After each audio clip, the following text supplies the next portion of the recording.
Diserang ikan dari segala arah. Wuh.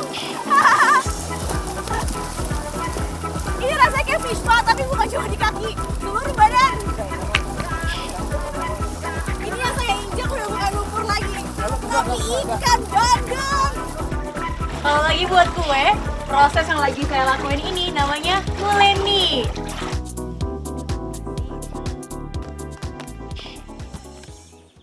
Waduh, Wow, untuk gak kena kepala. gede apa ya yang jatuh? Banget ya.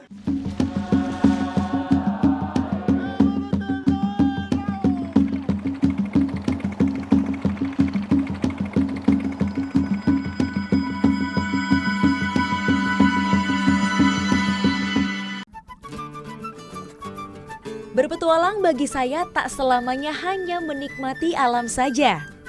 Terkadang ada rasa penasaran yang akhirnya membawa saya ke satu daerah untuk ikut berinteraksi langsung dalam kegiatan masyarakat. Sekarang saya lagi di Desa Ngerang. Lihat nih, udah rame banget bapak-bapak di sini. Kita lagi atur strategi dan juga lagi naruh jaring di tempat yang benar karena kita mau panen bandeng hari ini. Desa Juwana yang terletak di perbatasan kota Rembang dan Kudus dikenal sebagai salah satu wilayah sentra penghasil ikan bandeng di tambak air asin. Tak hanya itu, komoditi bandeng dari wilayah ini juga tergolong unggulan.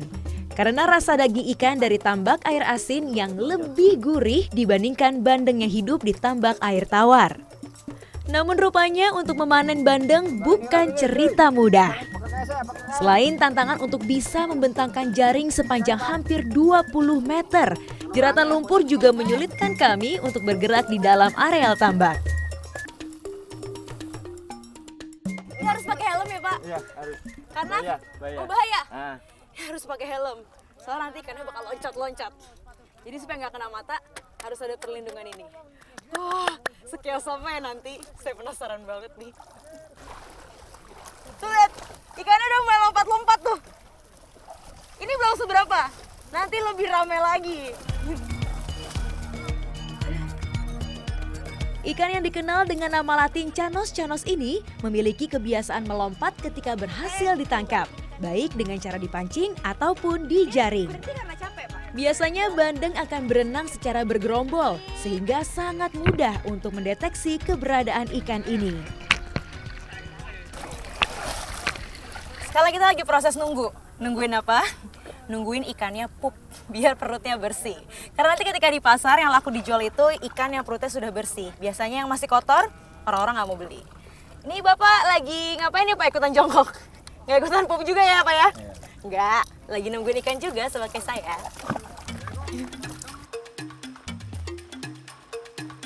Sebenarnya secara teori, waktu yang paling ideal untuk memanen bandeng adalah pada saat air laut mengalami pasang tertinggi. Pada saat itu, bandeng yang lahir di laut secara naluriah akan berbondong-bondong berkumpul di depan pintu air. Mereka memenuhi panggilan alam untuk kawin dan bertelur. Jadi kita tahu ikannya udah selesai pup atau belum kalau lompatnya semakin tinggi itu. Kalau lompatnya udah tinggi banget, berarti pupnya udah selesai.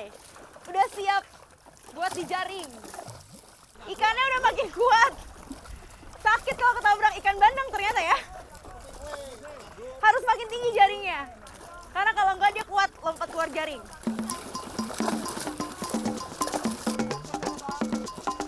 Perlahan namun pasti, jaring semakin rapat dan mengepung kawanan bandeng. Lompatan dan hantaman ikan menjadi hal yang paling saya rasakan hari ini. Meskipun terlihat seru, namun energi yang terkuras benar-benar luar biasa.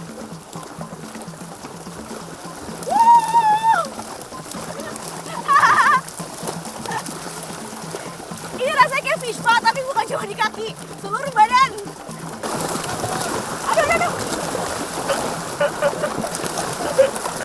Setelah proses pengepungan untuk dipanen, satu persatu ikan mulai diperiksa. Bagian ini adalah tahap sortir pertama sebelum ikan dinaikkan dari dalam tambak.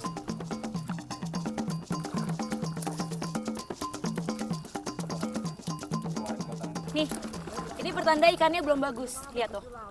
Masih ada kotorannya keluar. Jadi harus dilempar lagi ya, Pak? Harus dilempar lagi, dibiarinin lagi. Ya, pergilah ikan. Gak apa.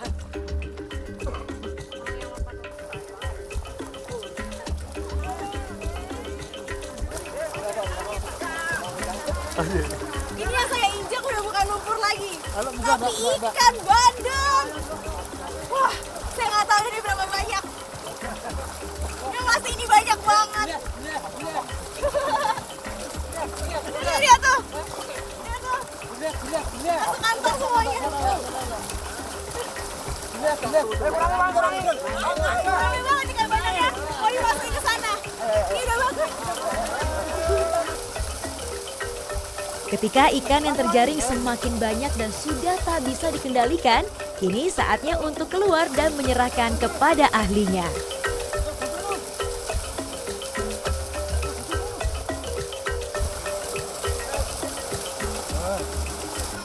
Ini bukan lagi hujan ya, tapi emang suara kayak hujan. Padahal bandeng lagi ngamuk dalam kantong. Lihat tuh, tadi kata bapaknya ada lebih dari 2.500 ikan dalam kantong ini. Rame banget.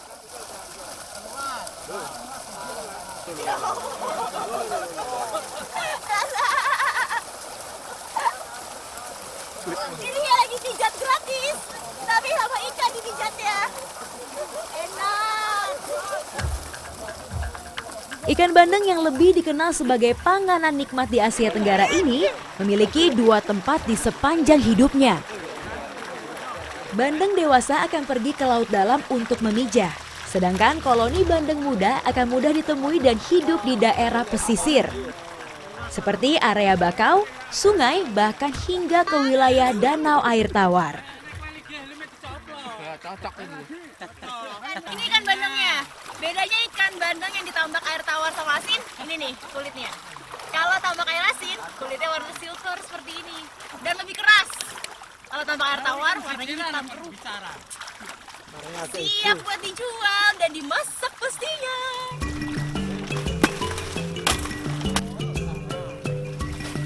Sifat bandeng yang adaptif atau mudah menyesuaikan diri membuat bandeng tak sulit untuk dikembangkan baik di air tawar maupun di air asin. Namun kondisi tambak dengan habitat aslinya tetap diperlukan guna mendapatkan hasil ikan yang berkualitas saat dipanen.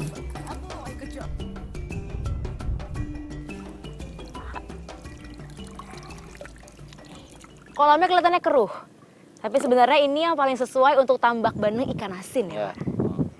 Dan tambak di sini itu dibuat seperti habitat aslinya. Di sana yang lebih dalam itu untuk ikan bandengnya tidur. Dalam kamus kuliner berbahan ikan bandeng, sering didengar tentang kondisi daging bandeng yang berbau lumpur. Penyebab gejala bau lumpur ini sebenarnya adalah pertumbuhan cendawan Actinomycetes dan juga ganggang biru Oscillatoria tenuis. Kedua pengganggu ini tumbuh karena kadar keasinan air tambak yang berkurang. Cendawan dan ganggang ini jika termakan oleh bandeng akan menyebabkan daging ikan berbau lumpur. Faktanya ikan bandeng kaya akan protein dan kandungan omega 3 sehingga tak kalah bersaing dengan ikan salmon yang masih harus diimpor. Lihat nih hasil tambak bandeng hari ini, banyak sekali. Ini padahal cuma dalam waktu setengah jam dan baru setengah kolam hasilnya udah kayak gini. Sekarang lagi dipisahin, yang besar sendiri, yang kecil sendiri. Dengan hasil sebanyak ini, berarti sistem tambaknya berhasil.